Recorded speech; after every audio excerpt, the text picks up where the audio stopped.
স্বতঃস্ফূর্তভাবে সেই আমন্ত্রণে তারা সাড়া দেয়। যেটা আমরা দেখছিলাম নোয়াখালী, ফেনী বন্যার সময় তারা যে বন্যায় ক্ষতিগ্রস্তদের জন্য একটা ত্রাণ তহবিল সংগ্রহ করার জন্য একটা কার্যক্রম করেছিল। সেখানে কিন্তু সাধারণ জনতা, ব্যবসায়ী, খেটে খাওয়া দিনমজুর মানুষ, চাকরিজীবী, শিক্ষার্থী এবং সাধারণ জনতা সর্বস্তরের জনগণই আসলে অংশগ্রহণ করেছিল। তো সেখানে কিছু ঘটনা আমাদের এখন মনে পড়ে। এক লোক এসেছিল, তার মা আসলে মারা গেছে। তার মায়ের শেষ জীবনের জমানো কিছু টাকা সে শেষ জীবনে হজ করার জন্য একটা ব্যাংকে কিছু টাকা জমিয়েছিল। সে বলতেছে, আমার মা হজ করার জন্য ওই ব্যাংকে কিছু টাকা জমিয়েছে, আমরা বলতে পারি না কত টাকা আছে, কি আছে এর মধ্যে, কিন্তু আমার মা হজ করার জন্য টাকাটা জমিয়েছে। আমার মা এখন পৃথিবীতে নেই, আল্লাহর ডাকে সাড়া দিয়ে সে উপরে চলে গেছেন। এখন আমি চাচ্ছি আমার মায়ের শেষ জমানো আমানতটুকু আমি বন্যায় ক্ষতিগ্রস্ত যে ভাই বোন যারা অসহায় অবস্থায় আছে তাদের জন্য কিছু করার জন্য এই টাকাটা কিন্তু তাদের সাহায্যার্থে ব্যয় করা হয়। তো এটা তারা বলেছিল যে তার মা যেহেতু নেই, তার মায়ের শেষ যে আমানতটুকু, তার মায়ের যে ইচ্ছাটুকু ছিল যে সে হজ করবে, সেই টাকা দিয়ে সে বন্যায় ক্ষতিগ্রস্ত লোকজনদের সাহায্য করলে কিছুটা সব, কিছুটা শান্তি, কিছুটা মুক্তি হয়তো তার মা পরকালে কবর জীবনে পেতে পারে।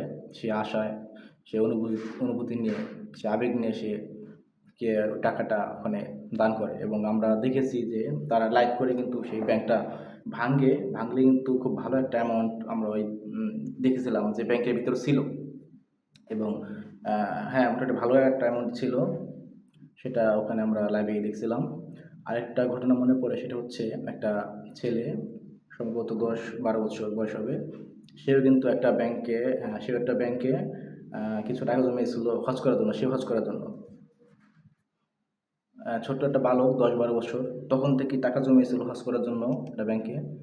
তো সে টাকাটাও কিন্তু সে মনে করতেছে যে এখনও আল্লাহর রহমতে বয়স সামনে আছে, ইনশাআল্লাহ আল্লাহ সুযোগ দিলে, সামর্থ্য দিলে সে হজ করতে পারবে। কিন্তু এই মুহূর্তে দেশের যে একটা ভয়াবহ পরিস্থিতি সৃষ্টি হয়েছে, বন্যার্থদের জন্য যতটুকু পারি আমার এই সামান্য দান, যদি একজনের বন্যার্থ মানুষের সাহায্য হয়, উপকার হয়, তাহলে সেটাই তার জন্য এখন বেস্ট মনে হয়েছে। এবং সে কিন্তু তার ওই সঞ্চয়টুকু সে ওখানে তাদের সমন্বয় দ্বারা গঠিত ত্রাণ তহবিল সংগঠন, সেখানে কিন্তু সে ওইটা ডোনেট করে, দান করে। তো মানুষের এত আবেগ, এত ভালোবাসা, এত অনুভূতি নিয়ে তারা যে দান করছে স্বতঃস্ফূর্তভাবে সর্বস্তরের জনগণ, সেই দানের টাকা দিয়ে তারা কি করলো? তারা টাকা তুললো ভালোভাবে, সুন্দরভাবে তারা টাকা তুলছে, কালেকশন সুন্দরভাবে হয়েছে, কিন্তু সেটা যে প্রপার ওয়ে যে ত্রাণ ক্রয় করবে এবং ওটা যে ডিস্ট্রিবিউশন করবে, সেটা তারা পারলো না। কেন পারলো না? তাদের প্ল্যানিং ছিল না? তাদের কি প্রপার জনবল ছিল না? কি তাদের কি প্রপার টিম ছিল না? তাহলে তাদের প্ল্যান না থাকলে, টিম না থাকলে, জনবল না থাকলে তাহলে তারা কেন এটা সংগ্রহ করতে আসছে? অথবা ঠিক আছে, ধরলাম যে ত্রাণের টাকা সংগ্রহ হয়েছে, কিন্তু তাদের ওইরকমভাবে জনবল ছিল না, তাদের টিম আপ বা টিম সেট আপ করতে পারে নাই। তাহলে তারা ওইটা যারা অলরেডি কাজ করতেছে মাঠে তাদের দিত, যেমন আসনা ফাউন্ডেশন আছে, তাদের দিত, কিংবা সেনাবাহিনীর হাতে তুলে দিত। এবং অবশ্যই লাইক করে জনগণ জানাই দিত যে আপনারা টোটাল এত টাকা দিয়েছেন, এত টাকা আপনারা ডোনেট করেছেন। এবং আমরা যেহেতু ছাত্র মানুষ, আমরা এখনও সবাই অল্প বয়সী মানুষ, আপনাদের সহযোগিতা নিয়ে আমরা কিছু টাকা আপনাদের মাধ্যমে, আপনাদের দ্বারা কিছু টাকা জমা দিয়ে গুছাতে পেরেছি। এত টাকা আমরা গুছাতে পেরেছি। একই টাকা আমরা এখন, যেহেতু আমরা ওই দুর্গত বন্যা অঞ্চলে আমরা যেতে পৌঁছতে পারবো না, তাহলে আমাদের সেনাবাহিনী কিংবা যারা অলরেডি কাজ করতেছে মাঠে, আসনা ফাউন্ডেশন, এটা ভরসার জায়গা, তাদেরকে আমরা এই টাকাটা দিচ্ছি, তারা ওখানে গিয়ে ডিস্ট্রিবিউশন করে দেবে। সুন্দরভাবে হয়ে গেল। তারা সেই টাকা প্রপার ওয়েতে ডিস্ট্রিবিউশন করতে না পেরে তারা কী করলো? টাকা ব্যাংকে রাখলো, লাভ কিলো? এই যে মানুষের আবেগ নিয়ে, ভালোবাসা নিয়ে, সবের আশায়, নেকির আশায় টাকাটা দান করলো, সেই টাকাটা ব্যাংকে রেখে ব্যাংক থেকে যে সুদ নিল, এই সুদের দায়ভার কে নেবে? সুদে যে গুণা হবে, এই দায়ভার কে নেবে? সে ব্যাংকে রাখলো এবং এখন সে জমা দিলে কোথায় হচ্ছে প্রধান উপদেষ্টার ত্রাণ তহবিলে। কেন? এটা কি ত্রাণ তহবিলে রেখে দেওয়ার জন্য কি মানুষ দান করেছিল, এখানে ডোনেট করেছিল এত ভালোবাসা নিয়ে, এত আবেগ নিয়ে? না, এটা দান করেছিল নগদ ইনস্ট্যান্ট মানুষের যে বিপদগ্রস্ত হয়েছিল, যারা বিপদগ্রস্ত মানুষের সাহায্যের জন্য তারা কিছু টাকা যতটুকু পেয়েছে, যে তার পক্ষে যতটুকু সামর্থ্য হয়েছে সেই ততটুকু দিয়েই আসলে সাহায্য করতে চেয়েছিল আপনাদের উপর ভরসা করে। তো আপনারা সেটা পারলেন না।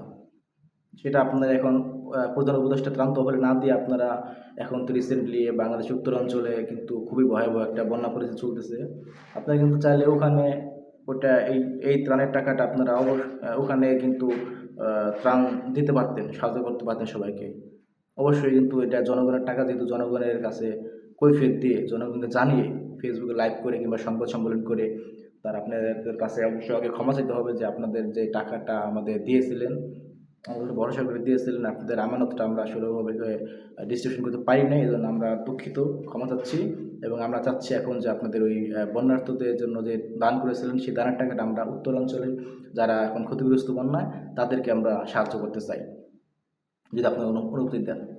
এটা এইভাবে বইলে কিন্তু আপনি ওই বন্যার যে ত্রাণের টাকাটা, ওই টাকাটা আপনি ওইখানে ব্যয় করতে পারতেন। কিন্তু সেটা না করে আপনি এখন রেখে দিলেন হচ্ছে প্রধান উপদেষ্টা ত্রাণ তহবিলে। কেন? আপনাকে তো ভাই এই প্রধান উপদেষ্টা ত্রাণ তহবিলে রাখার জন্য ওই টাকা কেউ আপনাকে দেয় নাই। তো আপনারা এখন দেশে একটা ভরসার জায়গা আছেন ভাই, জনগণের এখনও ভরসার জায়গায় আছেন। আপনারা বারবার কিন্তু ভুল করতে পারেন না। ভুল করলে কিন্তু আর আপনাদের আস্থা, ভালোবাসা সেই অবস্থানে তো থাকবে না। জনগণের মনে কিন্তু আর জায়গা থাকবে না আপনাদের। যেমন শাসক আহ, হাসিনা যেভাবে বিদায় হয়েছে, সেভাবে কিন্তু আপনাদেরও বিদায় হতে হবে। সুতরাং ক্ষমতা কিন্তু চিরস্থায়ী নয়।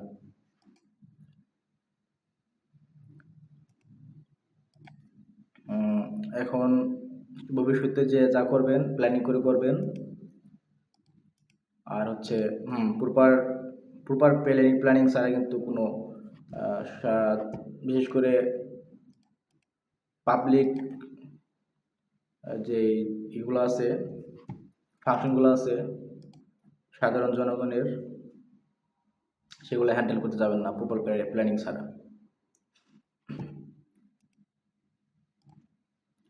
ঠিক আছে, তো আজকের মতো এটুকুই বলার ছিল।